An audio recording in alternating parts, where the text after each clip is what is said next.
So if we take a look here at the calculator access page, once again, we can go ahead and read step 5, which highlights that draw scatter plot. You can draw the scatter plot or let the calculator do so pretty simply by option zoom and then particularly number 9 under that category.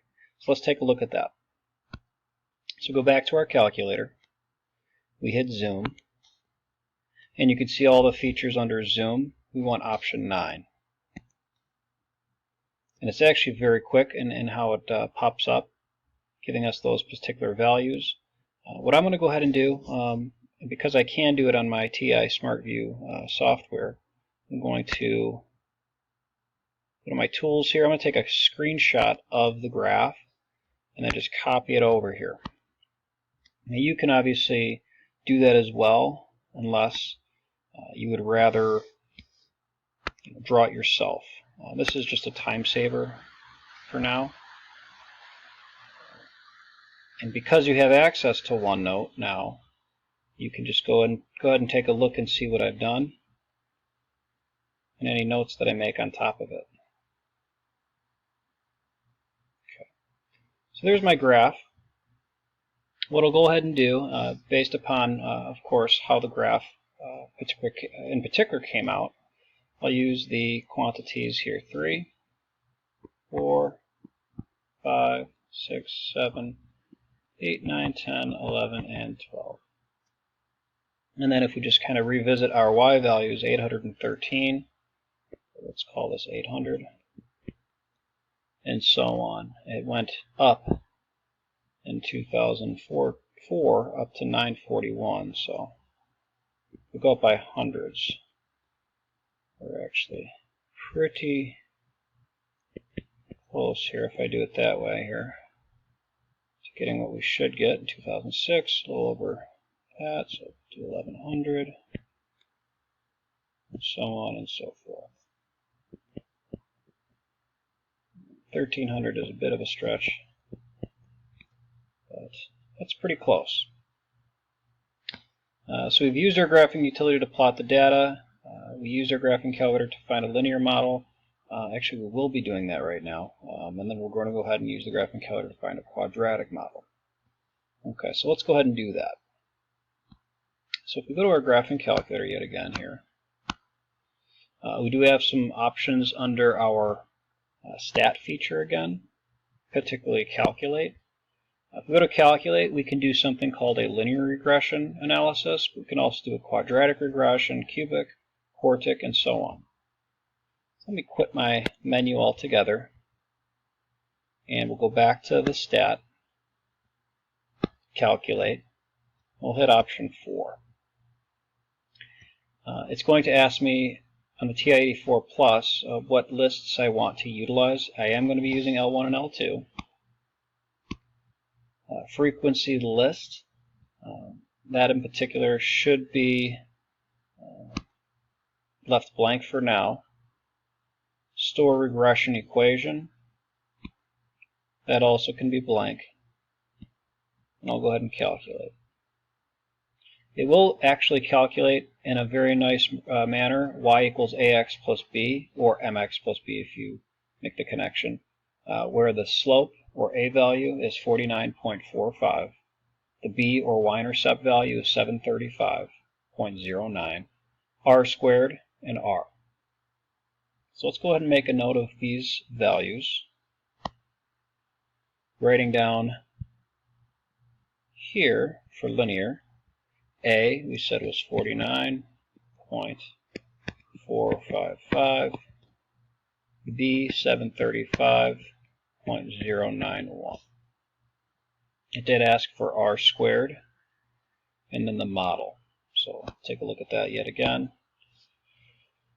So if we look at that, we've got 0.9166. I'll write down that value to the nearest 4 decimal places.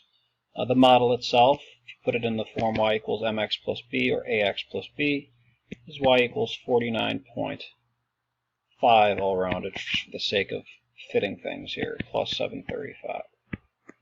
So this model is not one of many models that I would expect to see from here on out if I asked you for a regression equation. This is the only equation that I would accept because the calculator did in fact come up with the best fit line using the regression feature.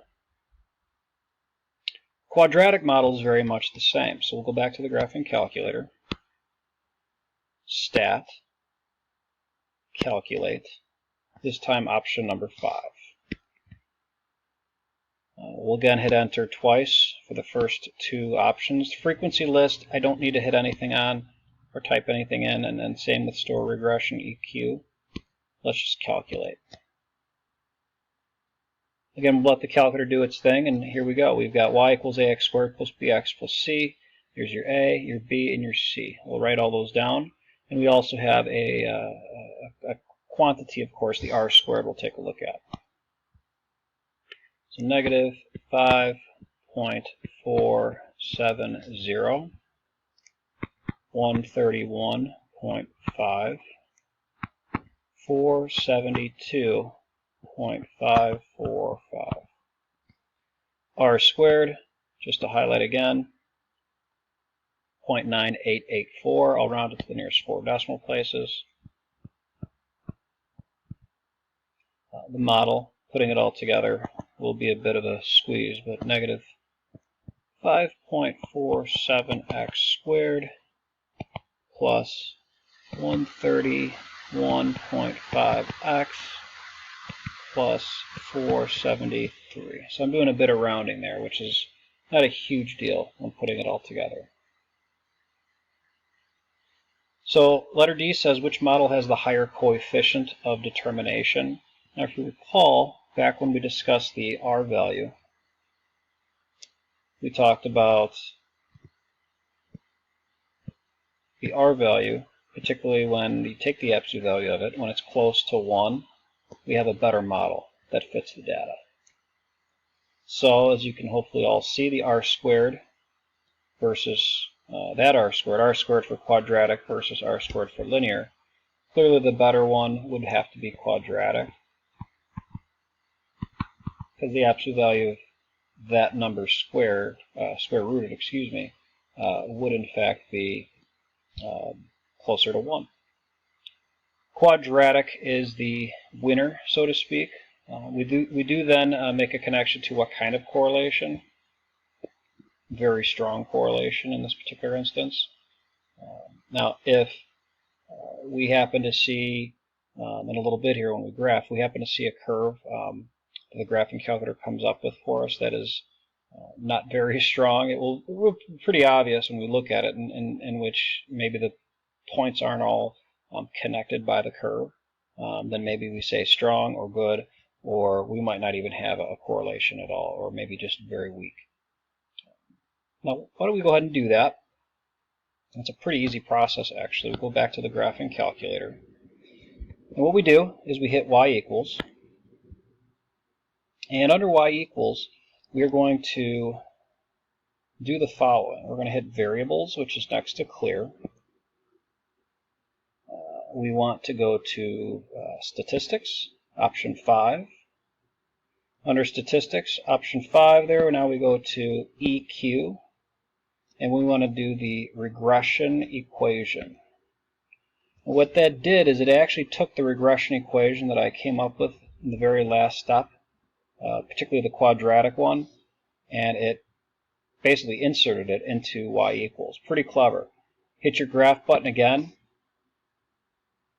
Here comes your curve. Now we're going to argue because this particular curve certainly beats out, so to speak, the model we came up with for the linear regression analysis. And in turn, it actually does, nearly touch every single point. Yes, there's a couple of exceptions, but that curve does in fact, because of what you see in terms of it nearly touching every point, we say it has a very strong correlation. So letter E says, using the better model, calculate the number of endangered and threatened species for the United States in 2012. We're going to change that to 2016. We're going to use the word extrapolate, because that's technically what we say when we kind of predict what certain values are outside of the data values we're provided. So we'll go back to the graphing calculator. And on the graphing calculator now, what I'm going to go ahead and do is, because the year 2016 is, as you can see, outside of the domain of values that the calculator automatically came up with under Zoom Stat, I'll change my X max to 20. And that should work for what I want.